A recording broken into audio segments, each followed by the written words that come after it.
So let's hear a little bit about how you've brought this light, your light, and your calling as a medicine woman into your life as a family, you know, as a mother, and then having children, and how this may have contributed to your development as spirit, and the challenges in that.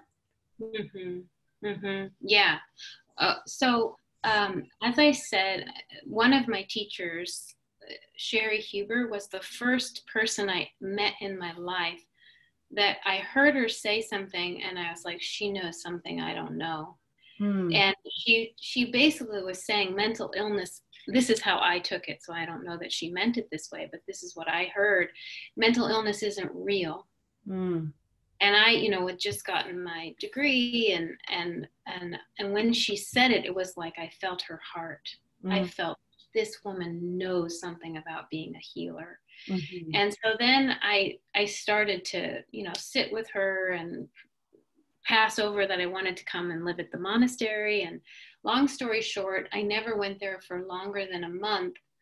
And each time I tried, what came back is, you're welcome to come, but you need to really come. And coming, the last time I sat with Sherry, I said to her, if I don't come and really live here at the monastery, what's my chance of becoming enlightened? And she said, have you ever heard of a snowball's chance in hell?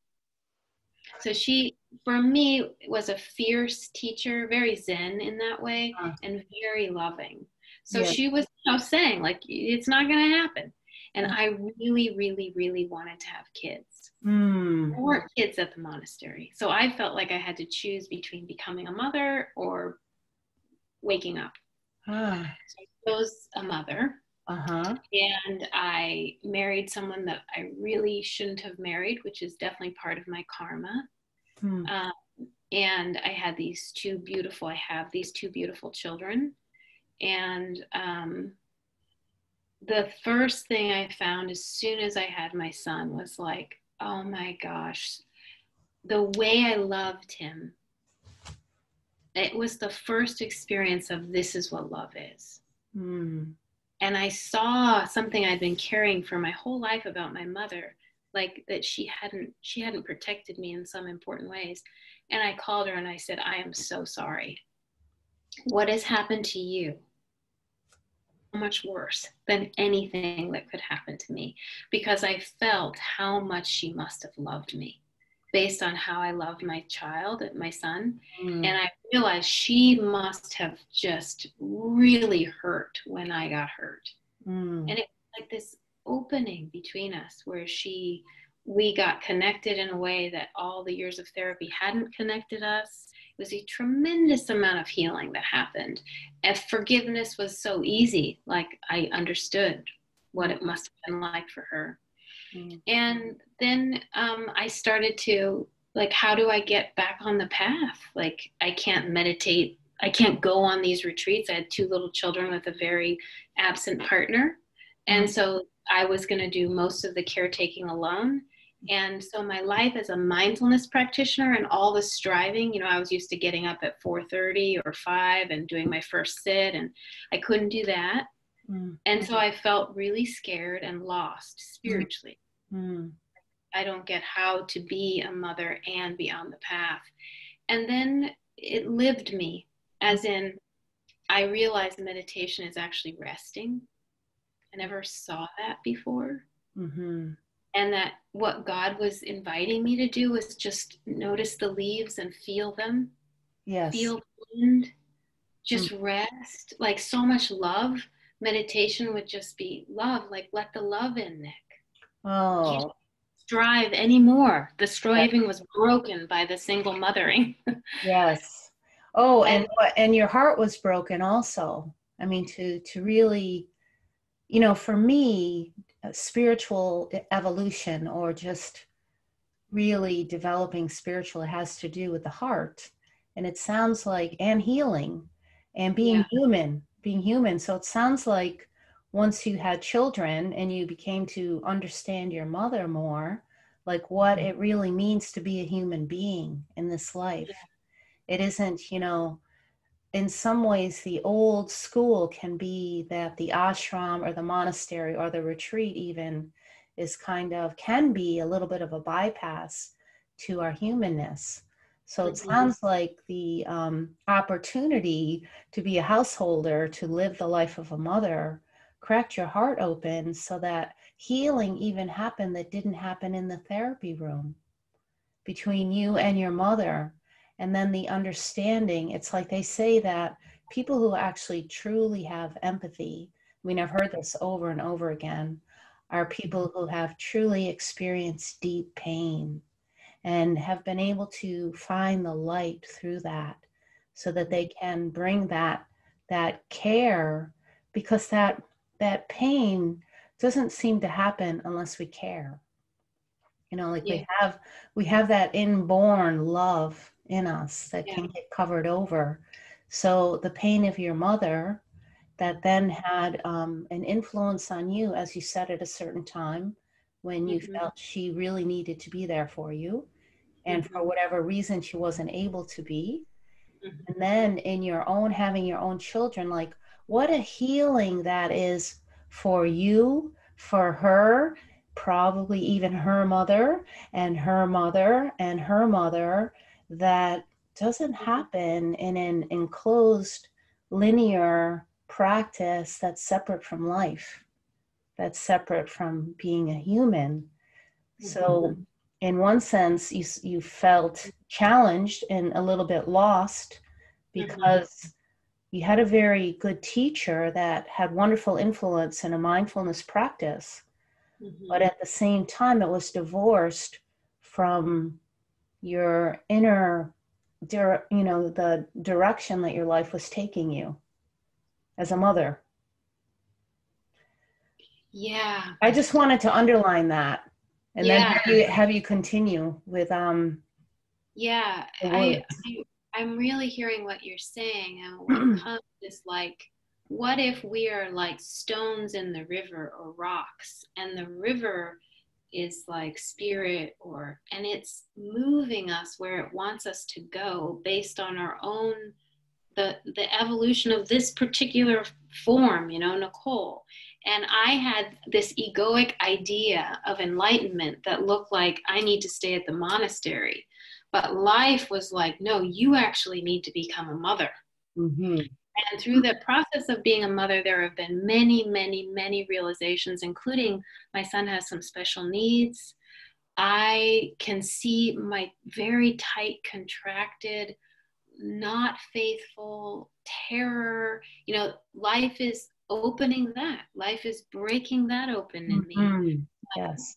And after, the first teacher I met after my Zen teacher, before Adia was as deep in me as he is now, I, found a very, what I would call enlightened ego teacher who really mirrored back to me some of my own misunderstandings, as in the idea was an enlightened being is happy.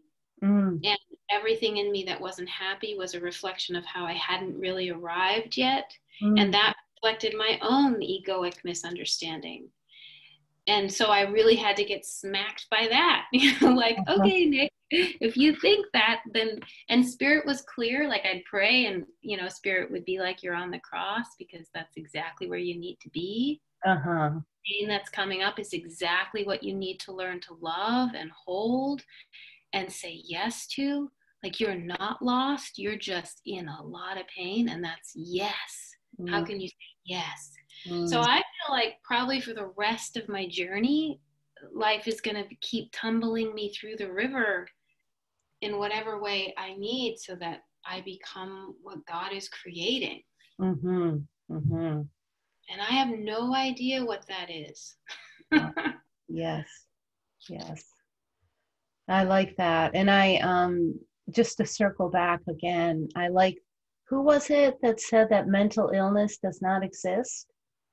Sherry Huber. She has a beautiful, powerful story. She tried to kill herself. And when she woke up, the emergency room doctor said, like, why are you here? And she really heard that. It's why am I here?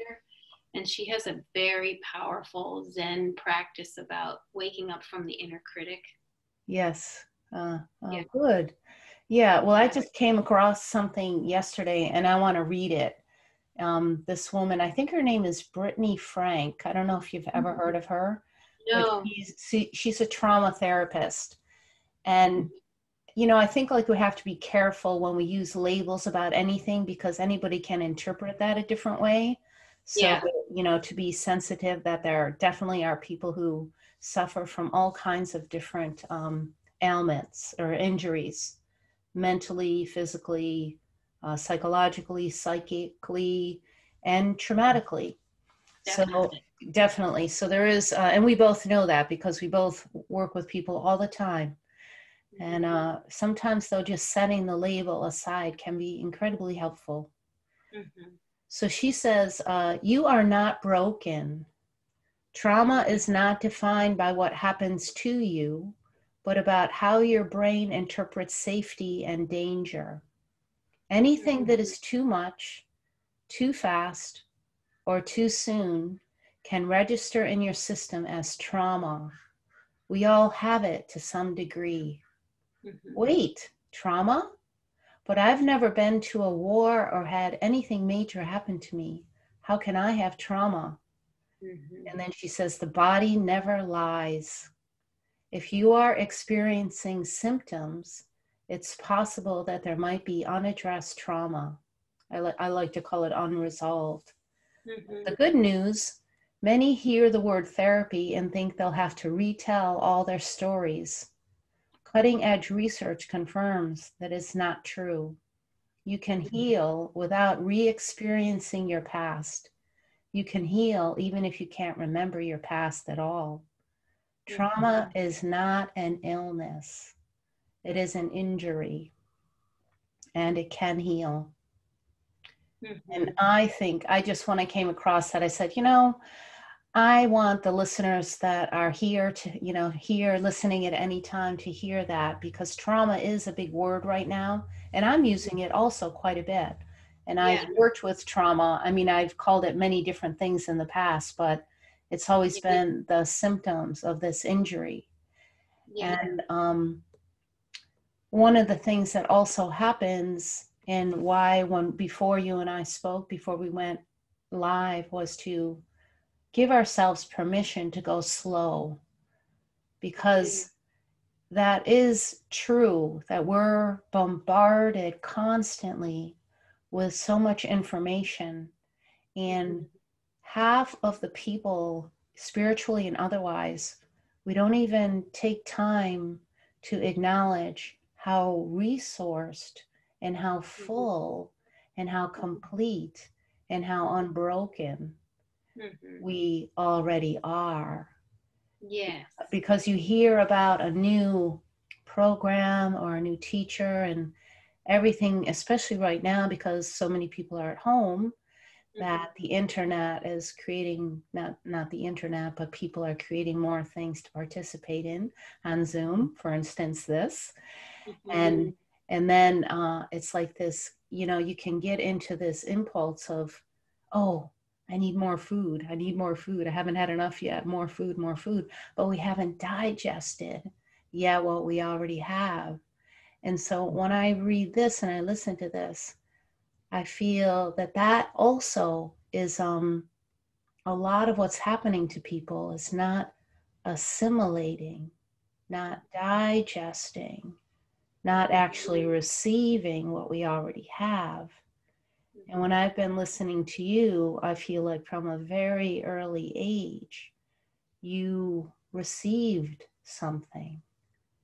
And then it came a bit later, and it still is happening, it sounds like, to trust all that you've been receiving and receiving and receiving.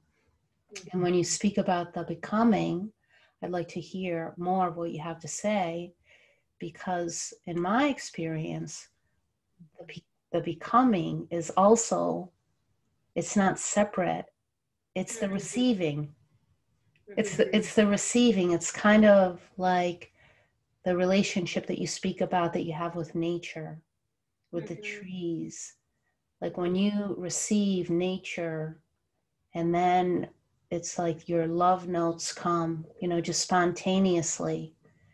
It's almost because, not even, I don't want to say because, but what I'm sensing from listening to you is that you've allowed yourself to be nourished by something that is readily available. And then what comes from you is your medicine. Mm-hmm. Yeah, when you say that, the presence, the experience of presence, not the idea of it, but the actual noticing that I'm made of presence even when I'm in a lot of pain, that those things aren't mutually exclusive, they go together. And when you brought up the issue of, labels and mental illness, and, my grandmother lived, my father's mother lived her whole life in the psychiatric institution. She was diagnosed with schizophrenia. So in my family, there's a tremendous amount of mental illness. Yes. When I say, what I'm really saying for my own being is that I'm aware that there is a presence that is so much love to whatever is arising here. Clinically, I think I would get the diagnosis of major depressive disorder. Like that's the diagnosis that I could get in this lifetime so far, in addition to trauma pieces. But what I'm saying is that presence is like a yes to it, such that it isn't a problem in a way that I didn't understand getting trained as a clinical psychologist. I didn't understand how what we call mental illness could just be an experience of being. Yes. That could be a bubble, rise up and pop away. Right. So yeah. So not being pathologized. What's the word? Pathologized, yeah. Not being pathologized, but also not having a permanent, seeing it as a movement of mind. Yes. It makes me curious, and you may not have the information, but when you spoke about your grandmother like that, really just touched me right away to hear this story, because I've actually done some research on psychiatric hospitals, because I was training as a clinical psychologist also at one time. So I was working in a psychiatric hospital for some time, and I just was an observer, and I wasn't able to continue with it because so many things didn't sit with me. And I was frightened also by what I was seeing. Yeah. And if we go back into the history of psychiatry and the treatment of women, even with medically, the word hysterectomy comes from hysteria. And so because of her resistance to not fitting into a dominant way of the movement that was happening at the time, of being, of the dominant culture coming in all over, any resistance to that was considered crazy. And that is carried in the womb of the women in our psychic, in our psychology. And so it just makes me curious, because this was your father's mother, your grandmother? Yeah. And then also along with that, being a Black woman, it just, my sense right away from the start is that there probably wasn't anything at all wrong with her. And she became more a symptom of a system. So that was a symptom of a system, not who she actually was or is, which is the case that I've seen over time Mm-hmm. with so many people, but specifically women in psychiatric centers and hospitals throughout time, and the little bit of reading that I've done. There's so much Yeah, more. I think what So you're I'm just saying. curious about that, and then how clearly, Mhm. well, it's not clear. I want to hear. This is my curiosity, and part of the reason for wanting to have these conversations is that Mhm. we do know about epigenetics Mhm. now, and that we do carry everything of what went before us. There's a book right now out. It's a national bestseller about how all of our genes are connected Wow. through all these different generations. Wow. I just picked up the book. It's called the seven mothers. Mm. Yeah, but Very anyway, cool. I just would love to hear what you have to say about that. Yeah, I the first thing that comes is it's been a journey to be someone who hears things that are unspoken.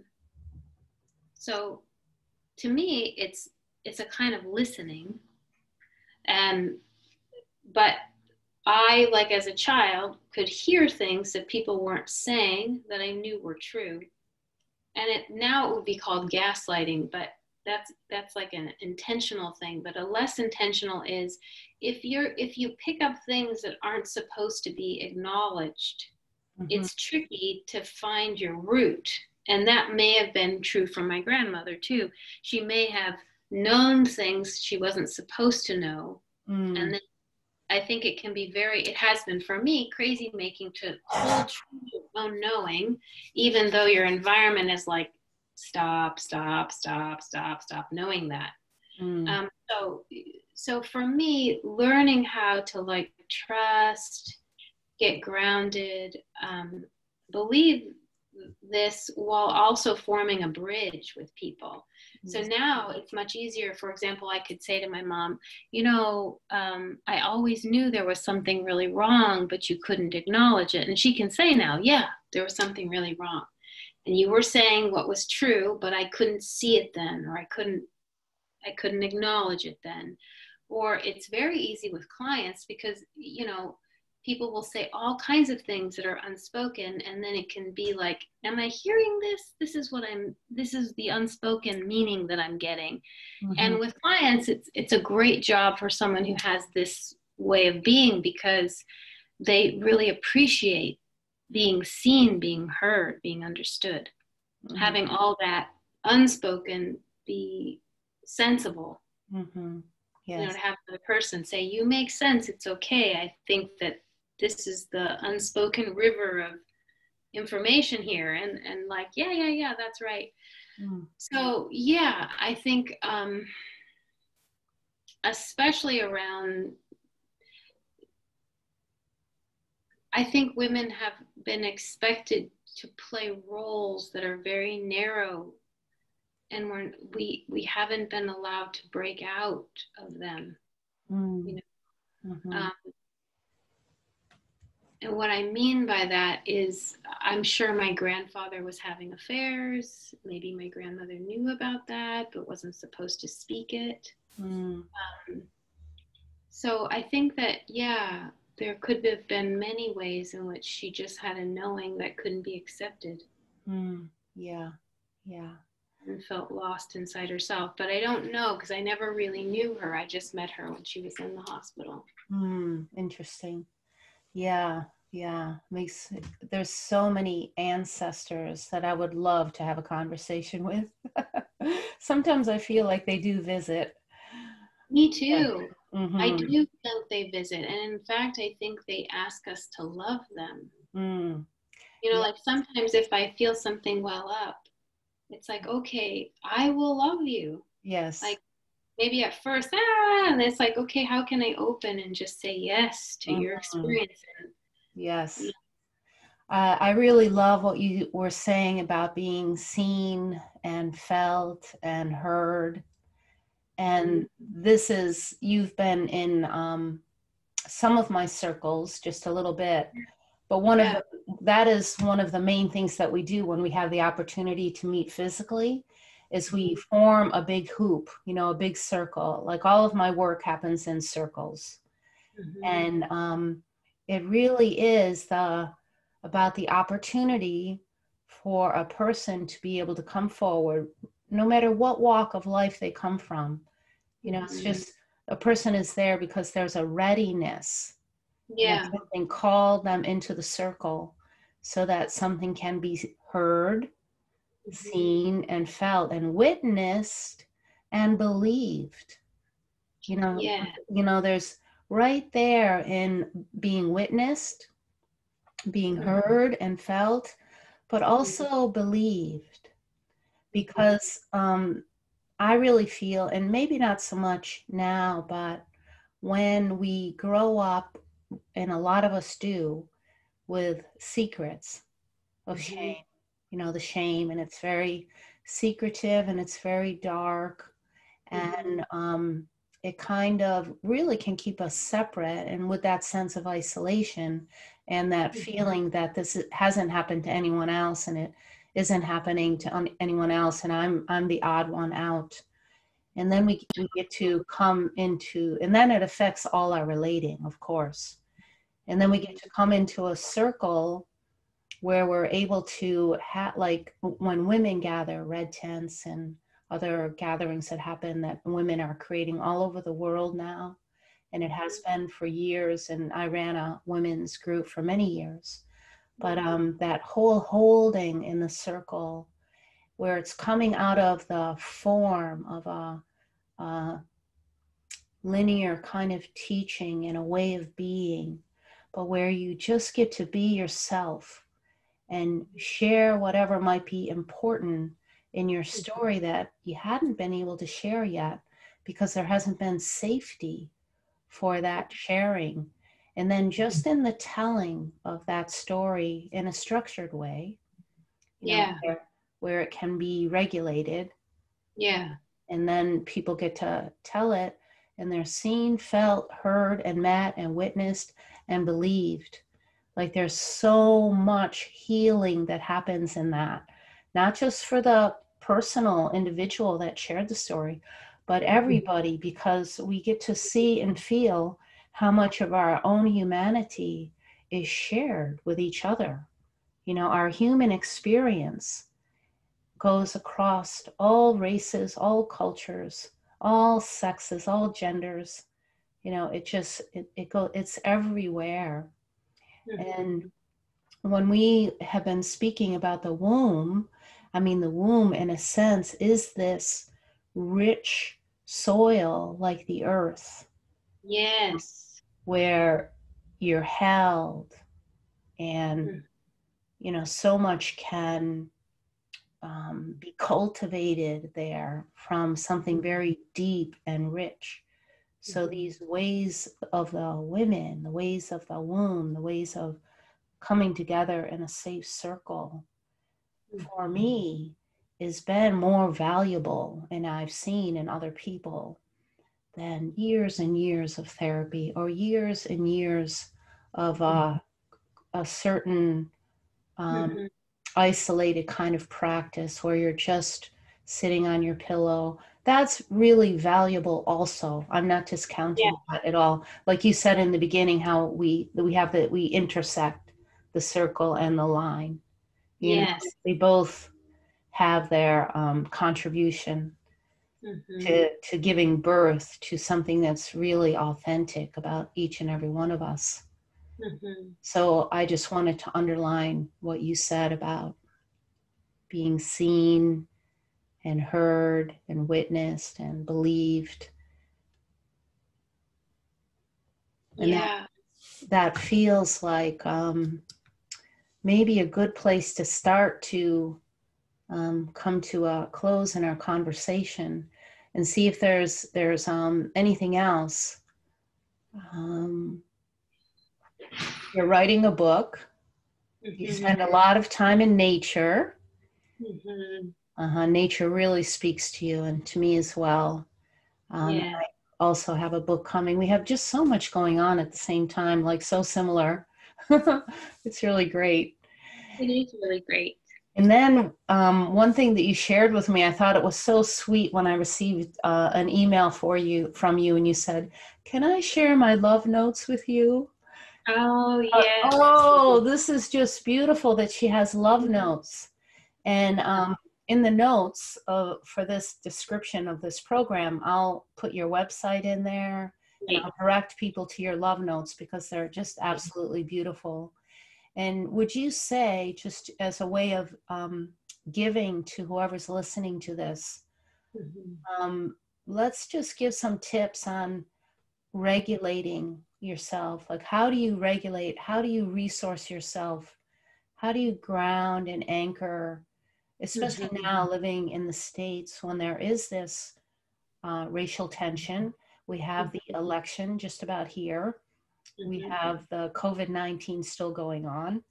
And so there's a lot of things happening that can be very unregulating, very ungrounding, very, for many people, creating a lot of anxiety. So what would you like to offer as tips? The thing that is most supportive of me in two different directions. One is it totally makes sense to be afraid. It's okay.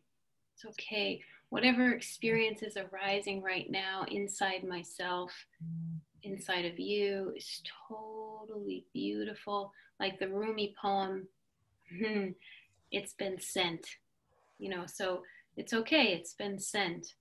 So you're not lost if what's arising feels like a big uncomfortable experience. And then the other thing that is very helpful for me is falling out of my mind into my body. That really disconnecting from a lot of noise, a lot of social media or news, or that, I remember hearing Thich Nhat Hanh say a long time ago that be careful what you put into your mind. It's like a food. And that's really true for me. I'm super sensitive about the foods I put into my mind. So I'm really careful, especially if I feel a lot of energy, So dropping into my body, shutting out the noise, taking great care about what's coming in, and then resting, like really resting into the body. So feeling the sensation of my bottom on this chair right now, or my feet in my shoes. I'll usually turn my attention to some place where the sensation is big. So even if it's my solar plexus is really tight, or there's a lot of energy there, that it's like, okay, that's okay. That can just be like an anchor, and I can fall deep down into the bottom of the ocean and just rest. I can hear my son calling, but just rest there. And I like to sway. I like to bring sensation in. I do EMDR with people. And for me, just rocking adds a level. There was a kind of, I think it was, I can't remember which tradition, but they would make a circle 8 with their body. I think it's, but so when I meditate, especially if there's a lot of energy, I'll just let myself create sensation that helps me ground more. Oh, good. Yeah. And what would you say about, I have to just turn off my notifications quick because my phone has been ringing. Maybe you didn't hear it. No, I didn't. So. Here. There we go. Yeah. So we're both like having children come on board. Yeah. It's my daughter. Mom, it's 4:30. My daughter calling. It's like, okay, you've had enough time. Yeah. Here they come. Yeah. So it's great. I love that. One of the things of being a mother is that you really get at pretty early on that this isn't your life. And what a great teaching to know and to really get in the core of your being that there's a greater essence, steering the ship, so to speak, Yes. And that the sooner that we are able to have our personal will kind of dismantled, and I don't mean that in a subservient way at all, but in a very, and it's very empowering when this idea of control, you know, really kind of takes the hands off the steering wheel a whole lot more, so that what you're speaking about, when that voice comes and your love notes come, and that's the getting out of the way. So the medicine or something, the essence, the presence can live us more fully in a very embodied way. So that then this idea of even your, you know, son coming in or my daughter coming in, it's not really an interruption. I mean, this is just life.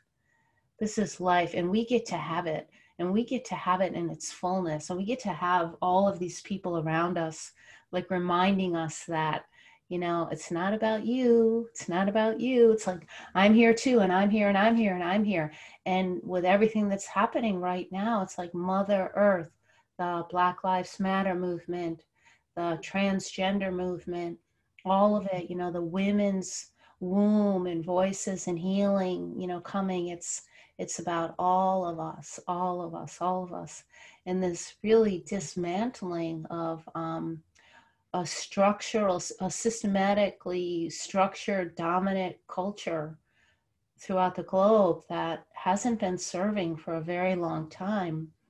So when you say it's normal to be afraid, well, yes. And it's normal to feel a little bit ungrounded as well, because we're in transition. We're in a long transition, and we have no idea where it's going, because we're going somewhere that we've never been before. Yes. And what you spoke about for grounding and anchoring in the body, like what you just said and what I just said, I think is something that perhaps helps people to drop out of the mind. Because I hear that and I say it also. Just drop out of the mind, drop into the body. But for many people, this is not an easy thing. It's like so there. But when you say you give permission for there to be fear or anxiety, right? So give permission for that to be here. Welcome. So there's the welcoming. And you, like myself, I was an early student of Adi Shanti. I don't remember when you met him, but one of the most beautiful things that I received from his teaching early on is this grace of allowance. You know, when we can allow whatever is here to be here. So you spoke of that anxiety, that fear. So just like we can't maybe willfully drop out of the mind, but we can allow for there to be fear. We can give full permission for whatever is here to be here.